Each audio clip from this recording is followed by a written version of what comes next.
My name is Paweł Stabla, and I would like to present the research of flexural analysis of glass fiber reinforced plastic and basalt fiber reinforced plastic composite hybrid rebars. I'm from Wrocław University of Science and Technology from Poland. So the presentation will consist of the explanation of idea of hybrid rebars, then the pultrusion process will be discussed. Next, some specimen characterization with acoustic emission will be shown, and later the results of 4-point bending tests, and at the end the discussion of the results and further work. I would like to also highlight that the work of this presentation was done in a project, new generation of hybrid composite rods for concrete and soil reinforcement. The details might be found on the website shown on the slide. So, to introduce you to the hybrid rebars, I would like to show you the concept of gradual failure of the composite rebars.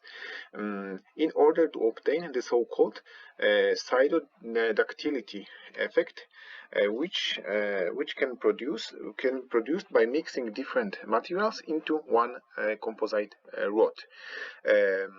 Mixing the different materials enables us to enlarge the strain before the final failure of the element, and the distribution of the additional material, the amount and the distribution depends on the application and on the research that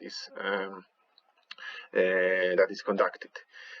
So the pultrusion process consists of the composite of the pure rovings on bobbins, and through the guide table they go into the impregnation bath. In the impregnation bath, the fibers are impregnated with the resin, and through the eye guides go to the heated die, in which the resin is consolidated, and when it goes out from the heated die, then we have the final product, the composite rod, and through the pulling system, and so we can cut it into different pieces, different sizes of pieces. If we want to obtain a hybrid rebar, what we have to do is to use different roving bobbins, and to maintain the distribution of the rovings on the cross-section of eye guides. So in this example we can show you that on the central inner part of the rods there are the basalt fibers, and they are surrounded by glass fibers. So in the research we use 3 different types of samples. 2 were made by just one type of fiber, glass fiber or basalt fiber, and we also produced the hybrid glass fiber basalt fiber reinforced plastics with the diameter of 8 millimeters. On the right side of the slide you can see the real photos of the process, in which we can see that on the first part there is the impregnation of fibers, then the heated pultrusion die. We also use, of course, the main control system that controls the speed and the pulling force of the whole system, and at the end we get the cured pultruded profile, which is cut into the specific lengths. As a mechanical test to compare the behavior of the bars, we decided to maintain the 4-point bending test, and we also incorporated the acoustic emission testing technique in order to obtain the signals and to see what are the signal parameters for the pure glass fiber or basalt fiber rods and the hybrid rods. We also used the deflectometer, which is shown on the photo, to correctly measure the deflection of the central part of this rebar. Okay, so the results will be shown right now for the different types. We can see that for glass fiber, after the maximum force obtained, we got the rapid fall of the force. So there is the rapid failure of the behavior of the material.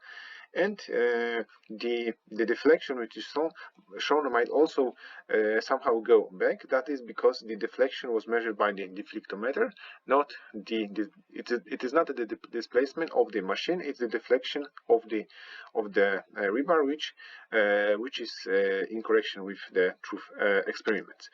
And for the basalt fibers, we obtained the mixed, rapid, or gradual force for different samples.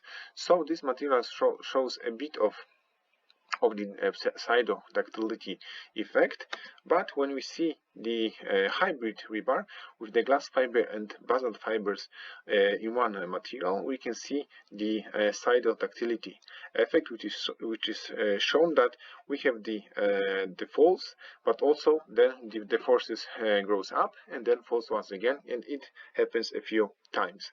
So the deflection is higher, and we also compared different parameters between them. But right now I would like to show you the results of acoustic emission, and the acoustic emission shows us the in these graphs the amplitude of the signals with respect of the time of the test, and the green light is the force response of the specimen while tested.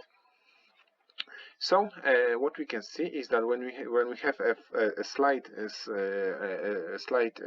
fall of the force in this sample, we have a cascade of acoustic events, and after obtaining the maximum force, the failure occurs dramatically in the material. So we have a lot of signals, both the high amplitude signals that are connected with fiber breakage, as well as the low amplitude signals, which are connected with generally matrix cracking or debonding.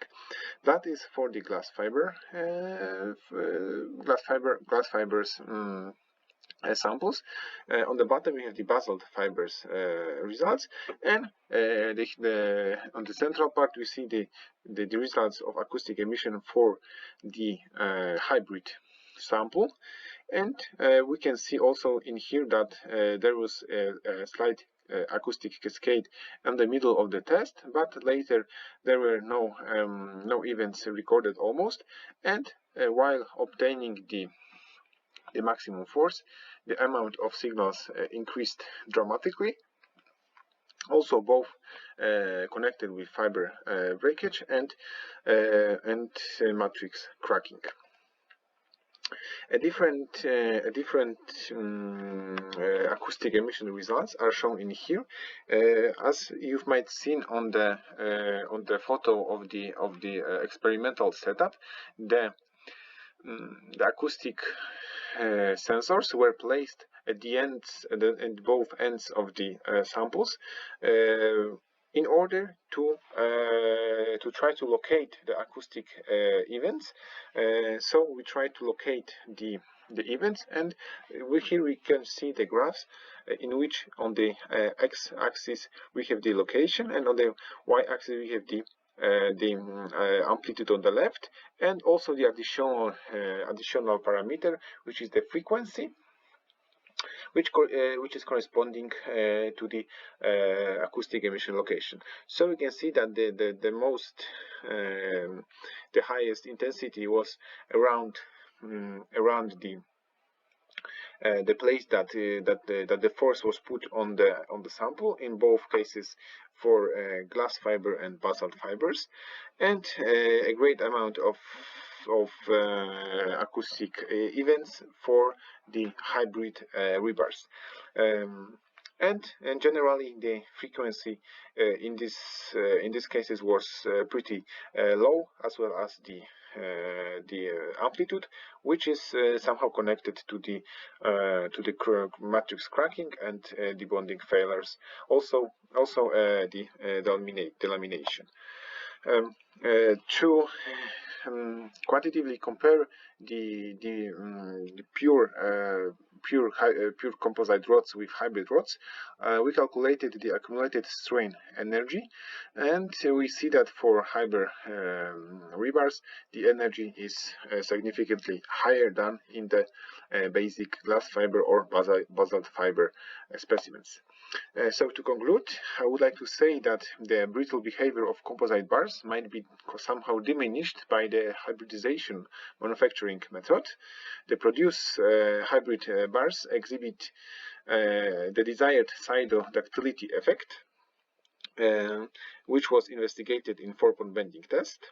We also used the acoustic emission method to attempt to characterize the failure modes in the composite material. This method provided the information about the location of acoustic event. This is for us a huge success that we were able to locate the acoustic event, which might be used in the future work also.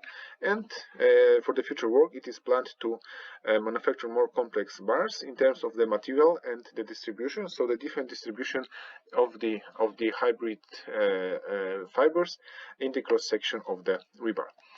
Thank you very much for your attention.